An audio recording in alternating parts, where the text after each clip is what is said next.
আসসালামু আলাইকুম everyone, welcome back to my channel Rayani রান্নাঘরে। প্রতিদিনের মতো আজকে আমি আপনাদের সামনে হাজির হয়ে গেলাম আরেকটি নতুন রেসিপি নিয়ে। আর আজকের রেসিপিটি হচ্ছে মাছের মাথা দিয়ে কচু ঘন্ট।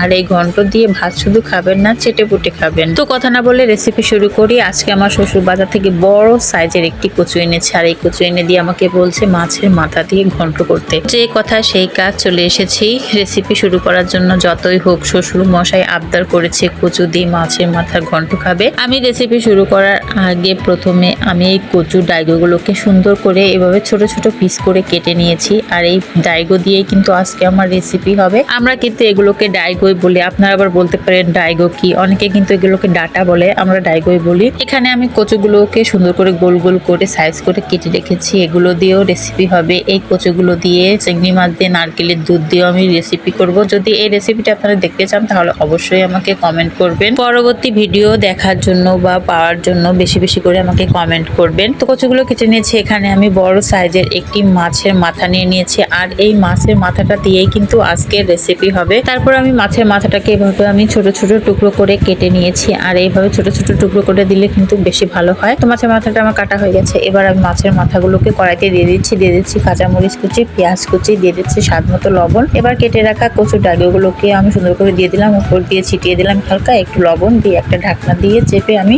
ঢেকে দিলাম। এবার সিদ্ধ করে নেব। কিছুক্ষণ পর ফিরে আসলাম, দেখেন কচুটা কিন্তু প্রায় সিদ্ধ হয়ে এসেছে, পানিটাও শুকিয়ে এসেছে। ভালো করে নেড়ে চেড়ে আমি শুকিয়ে নেব পানিটা। তো শুকানো হয়ে গেছে, নামিয়ে নিলাম। একই কড়াইয়ের ভিতরে আমি দিয়ে দিলাম পরিমাণ মতো তেল, দিয়ে দিব রসুন কুচি, একটা তেজপাতা আর একটা শুকনো মরিচ দিয়ে ভালো করে নেড়ে চেড়ে আমি এটাকে ফুরানি ভেজে নিব। তো দেখেন ভালো করে নেড়ে চেড়ে আমি ফুরানিটা ভেজে নিয়েছি। এবার আমি এতে দিয়ে দেব কিছুটা গোটা জিরা দিয়ে দিলাম। এবার দিয়ে দিব হলুদের গুঁড়া। আমি সবসময় হলুদের গুঁড়াটা তেলের উপরে দিই, তাহলে কিন্তু কালারটাও সুন্দর আসে আর খেতেও কিন্তু ভালো লাগে। তো হলুদের গুঁড়াটা দিয়ে আবারও ভালো করে নেড়ে চেড়ে আমি এটাকে একটু ভেজে নিচ্ছি। তো ভাজা হয়ে গেছে। এবার আমি সিদ্ধ করে রাখা কচুর ডাইগুলোকে এর ভিতরে দিয়ে দিলাম, দিয়ে আমি ভালো করে নেড়ে চেড়ে আমি এটাকে একদম মিশিয়ে ভাজা ভাজা করে নিব। এই কচুর ডাইগু ঘন্টটা যে এত মজা লাগে খেতে, কি বলবো আপনাদের। আপনারা যদি একবার খেতে পারতেন তাহলে হয়তো বুঝতে পারতেন, ফিল করতে পারতেন যে আসলে কতটা মজা আর কতটা টেস্টি। তো দেখেন আমি কিন্তু ভালো করে নেড়ে চেড়ে একদম ভাজা ভাজা করে নিয়েছি। আর এতে কিন্তু রস থাকা যাবে না, রস থাকলে কিন্তু আপনার এই ঘন্টটা খেতে ভালো লাগবে না। একদম ভাজা ভাজা করে নিতে হবে। তাহলে দেখেন আমার কিন্তু ভাজা ভাজা হয়ে গেছে। আর কালারটা দেখেন আর কতটা লোভনীয় দেখাচ্ছে, মানে কি বলবো আপনাদেরকে।